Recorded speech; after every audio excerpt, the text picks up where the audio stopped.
거예요. 13. 발명은 필요의 어머니. 왜 발명 기술은 각 대륙에서 다른 속도로 발전했을까? 1908년 7월 3일 크레타 섬의 파이스토스에서 고대 미노스 궁전을 발견하던 고고학자들은 기술의 역사에서 가장 주목할 만한 물건 하나를 발견했다. 처음 보았을 때는 그리 특별한 물건도 아니었다. 작고 납작하고 색칠도 하지 않았으며 단단하게 구운 지름 16.5cm의 원형 전도판에 불과했다. 그러나 자세히 살펴보았더니 그 양면에 문자가 가득 적혀 있었다. 원판 가장자리부터 중심부로 향해 시계 방향으로 감긴 5겹의 나선형을 따라 돌아가면서 나열된 문자였다. 모두 241개 기호 또는 글자가 있고 예리한 수직선으로 경계선을 그어 몇 개 기호를 묶어 놓았는데 아마도 낱말을 나타내는 듯했다. 이것을 기록한 사람은 미리 꼼꼼하게 계획을 세워놓고 실행에 옮긴 것이 틀림없었다. 문자는 가장자리에서 시작해 나선을 따라 주어진 공간을 빠짐없이 채우면서 중심의 부에 이르기까지 공간이 모자라지 않도록 해야 했기 때문이다. 출토된 이후 지금까지 그 원판은 문자를 연구하는 역사학자들의 수수께끼 같은 존재였다. 45개에 이르는 각기 다른 기호의 수로 미루어 이것은 음소 문자라기보다는 음절 문자로 보이지만 아직 해독하지 못했고 기호들의 형태는 지금까지 알려진 어떤 문자 체계와도 비슷하지 않다. 이 이상한 문자는 그렇게 발견된 이후 89년이 지나도록 한 조각도 다시 나타나지 않고 있다. 따라서 이 문자가 크레타 고유의 문자인지 외부에서 유입되었는지조차 불확실하다. 기술사에 연구하는 역사학자들에게는 이 파이스토스 원판이 더욱 큰 골칫거리다. 이 원판의 연대는 BC 1700년경으로 추정되는데 그렇다면 지금으로서는 세계 최초의 인쇄물이라고 할 수 있었다.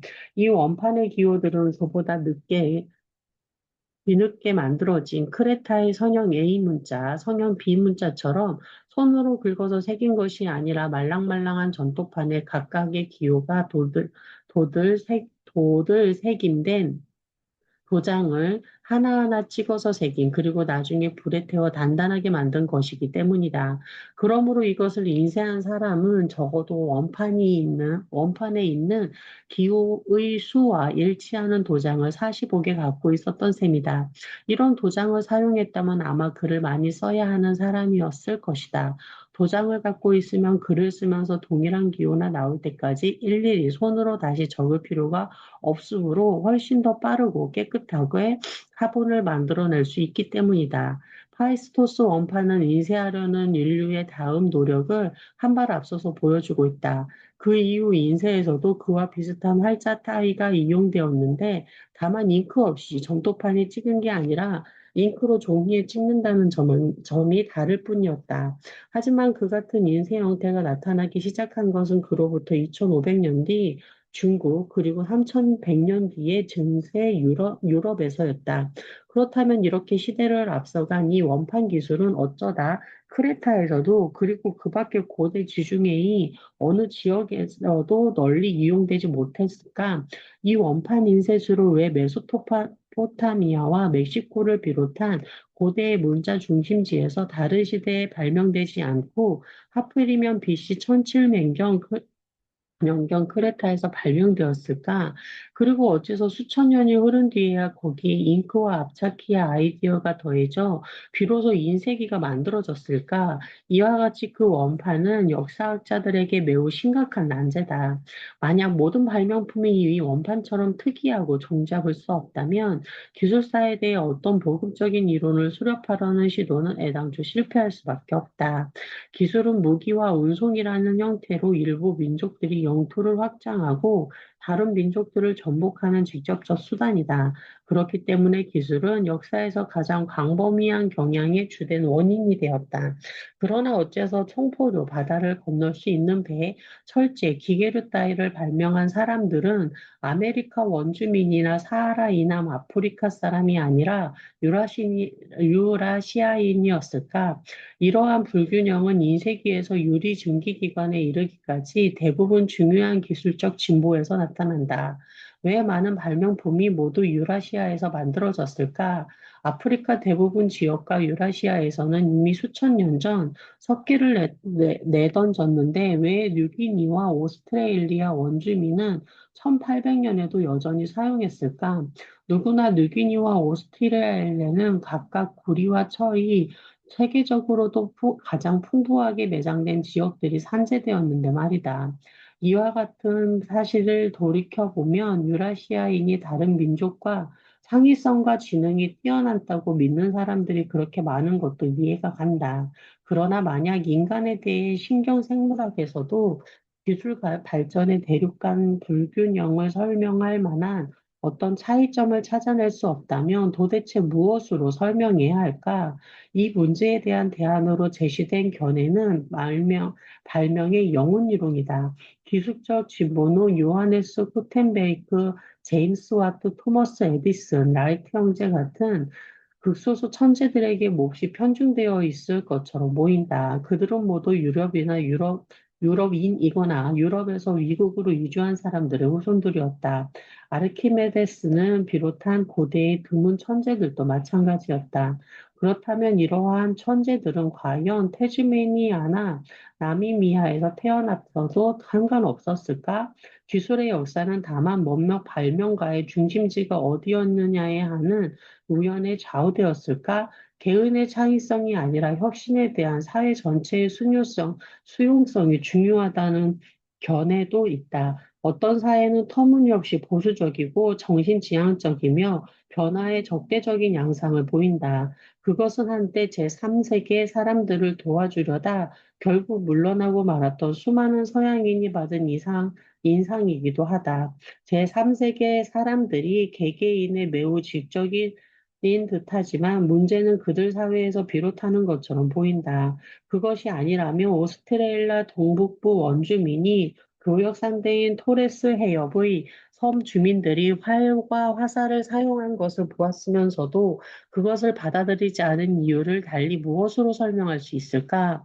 한 대륙 전체의 모든 사회가 수용성이 부족해서 그곳에서는 기술 발전이 느릴 수밖에 없다고 설명해야 할까? 이번 장에서는 드디어 이 책의 핵심 문제를 다루게 될 것이다. 즉, 어째서 기술은 각 대륙에서 그처럼 완전히 다른 속도로 발전하게 되었느냐 하는 문제다. 토스.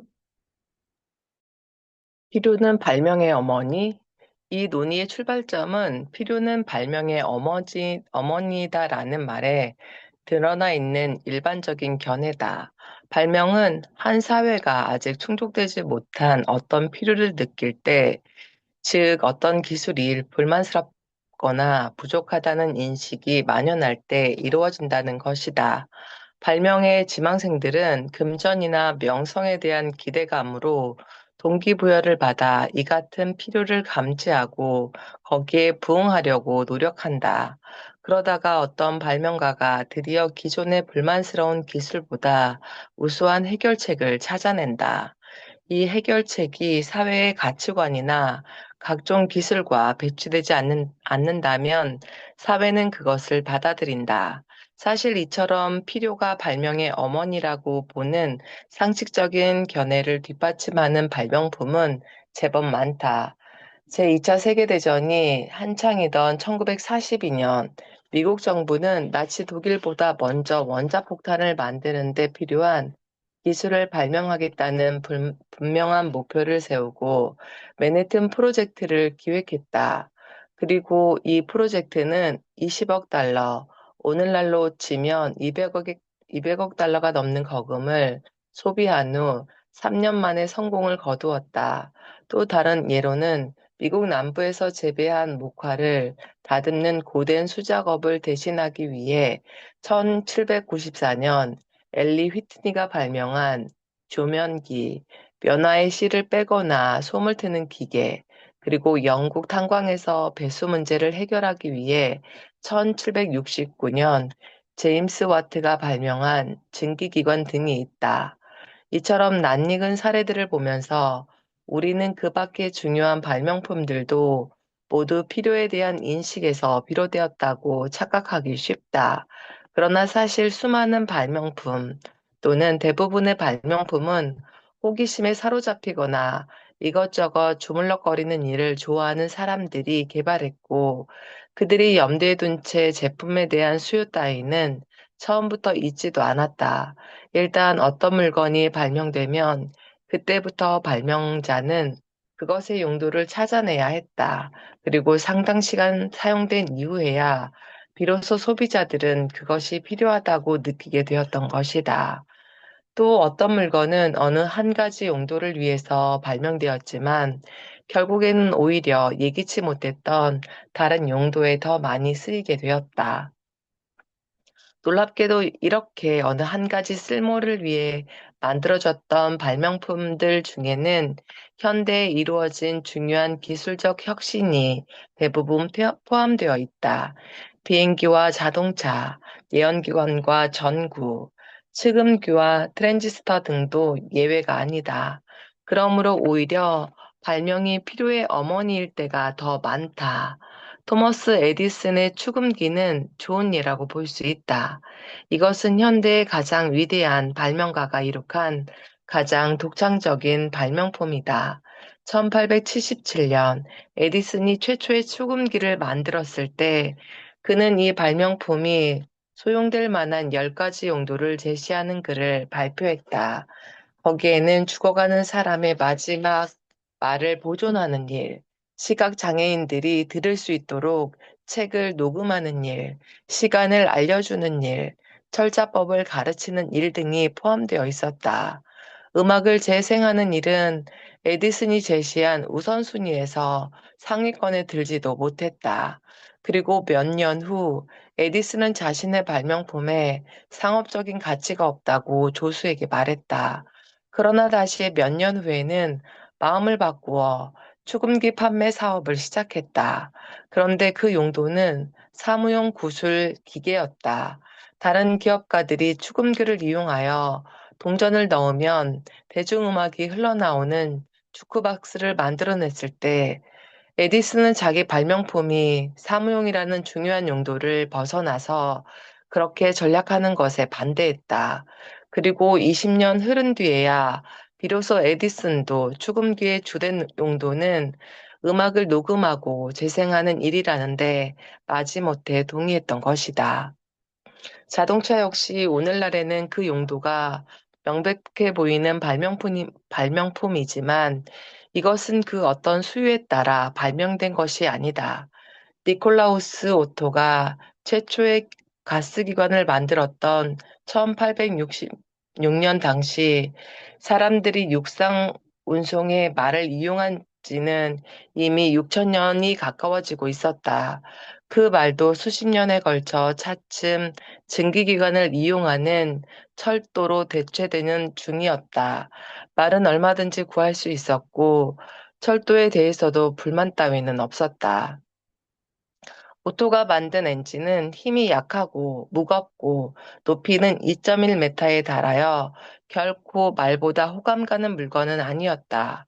그 후 개량을 거듭하여 1885년에 이르러서야 비로소 고틀리프 다임러가 자전거에 이 엔진을 설치하여 최초의 오토바이를 만들었고 그는 다시 1890년에 96년에야 최초의 트럭을 만들었다. 1905년까지도 자동차는 여전히 부자들이나 즐길 수 있는 비싸고 불완전한 장난감에 불과했다. 말이나 철도에 대한 대중의 만족도는 제1차 세계대전이 일어날 때까지만 해도 매우 높았는데 그때부터 군대에서도 트럭의 필요성을 깨닫게 되었다.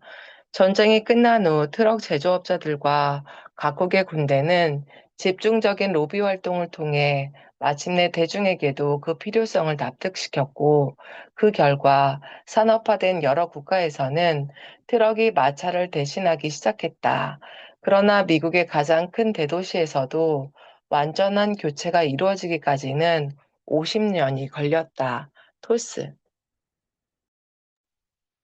발명가들은 대중의 수요도 없는 상태에서 오랫동안 제작에 매달려야 할 때가 많다.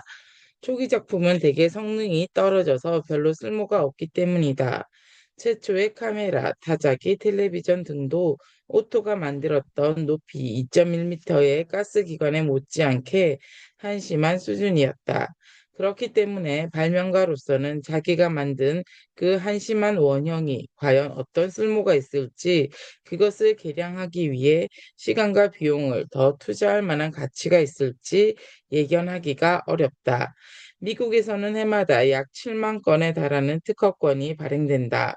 그중에서 상업적인 생산에까지 이르는 것은 소수에 불과하다. 만약 쓰일 곳을 찾은 위대한 발명품이 하나 있다면 그 뒤에는 그렇지 못한 무수한 발명품들이 빛도 보지 못한 채 사라지는 것이다. 심지어는 처음에 어떤 필요에 의해 고안되었던 발명품들조차도 나중에는 뜻밖의 다른 필요에 더욱 큰 가치가 있음이 밝혀지기도 한다. 제임스 와트가 증기기관을 고안한 것은 원래 강산에서 물을 퍼내기 위해서였지만 증기기관은 곧 방적 공장에 동력을 공급하게 되었고 다시 훨씬 더 많은 수익을 거두면서 기관차와 배를 움직이게 되었다. 발명의 영웅 이론과 그 문제점.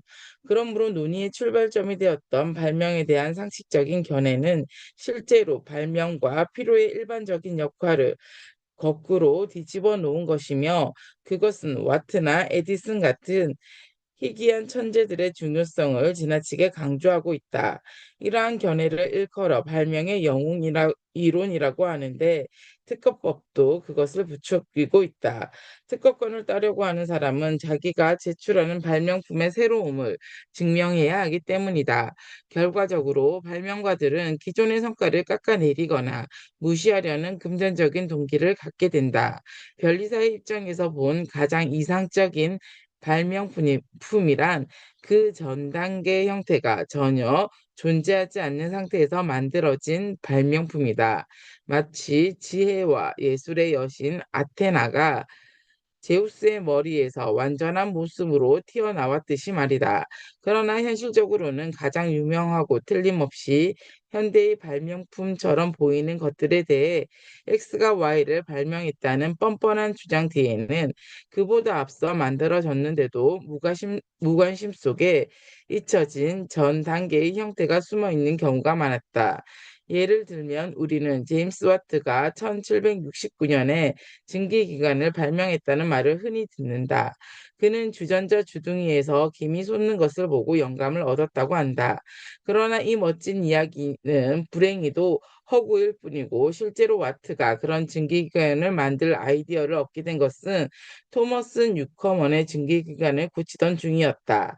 그것은 뉴커먼이 57년 전에 발명한 증기기관이었고 와트가 수리 작업을 하던 시기에는 이미 영국에서 100대 이상 제조된 후였다. 그리고 뉴커먼의 증기기관도 실은 영국인 토머스 세이버리가 1698년에 특허를 받은 증기기관의 뒤를 이은 것이었고 그것 역시 프랑스인 드니 파팽이 1680년경에 설계한 그러나 제작하지는 못했던 증기기관의 뒤를 이은 것이었다. 그리고 다시 또 그것보다 네덜란드 과학자 크리스티안 호이엔스를 비롯한 여러 사람의 아이디어가 먼저 있었다. 그렇다고 와트가 별도의 증기 컨덴서와 복식 실린더를 설치함으로써 뉴커먼의 증기 기관을 크게 향상시켰다는 사실이나 뉴커먼이 세이버리에 그것을 크게 향상시켰다는 사실까지 부인하자는 것은 아니다. 이와 같은 역사는 웬만큼 기록이 남아있는 현대의 모든 발명품에서 두루 찾아볼 수 있다. 어떤 발명품을 만들었다고 흔히 알려진 영웅들도 사실은 그 이전에 비슷한 목표를 위해 설계도를 작성하고 실용 모델이나 아니면 뉴커먼의 증기기관처럼 상업적으로도 성공적인 모델을 만들어낸 다른 발명가들의 뒤를 이은 사람들이었다. 에디슨이 1879년 10월 21일 밤에 발명했다는 백열 전구도 실은 1841년에서 1870 18년의 다른 발명가들이 특허를 얻은 수많은 대결 전구를 개량한 것에 불과했다. 마찬가지로 라이트 형제가 만든 유인 동력 비행기의 경우에도 그보다 앞선 오토 릴리엔탈의 유인 무동력 글라이더와 세무얼 랭글리의 무인 동력 비행기가 있었다. 세무얼 모스의 전신기의 경우에는 조지프 헨리, 윌리엄 쿡, 찰스 휘트스톤 등의 전신기가 앞선 것이다. 그리고 엘리 휘트니가 단섬유, 내륙형 목화를 다듬기 위해 만든 조명기는 이미 수천 년 동안 장섬유, 목화를 다듬는 데 이용되었던 조명기를 개량한 것에 불과했다. 그렇다고 와트, 에디슨, 라이트 형제, 모스, 휘트니 등이 기존의 발명품을 크게 개선하여 상업적인 성공을 거두거나 향상시킨 사실을 부정하자는 것은 아니다. 만약 제품의 발명자로 인정받고 있는 사람들의 그 같은 공헌이 없었다면 그런 발명품들의 형태는 다소 달라졌을 것이다.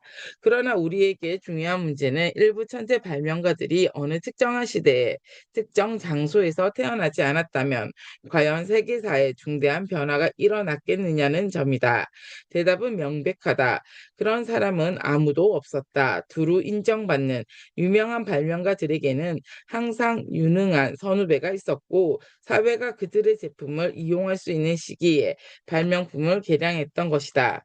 앞으로 다시 확인하게 되겠지만 파이스토스 원판에 사용된 도장들을 완성했던 그 영웅의 비극은 그 시대의 사회에서 대규모로 이용될 수 없는 물건을 만들었다는 점이었다. 토스. 기술은 발명된 이후에 그 용도가 발견되다. 지금까지는 주로 근대 기술에서 여러 사례를 찾아보았다. 그 까닭은 역사가 잘 알려져 있기 때문이다.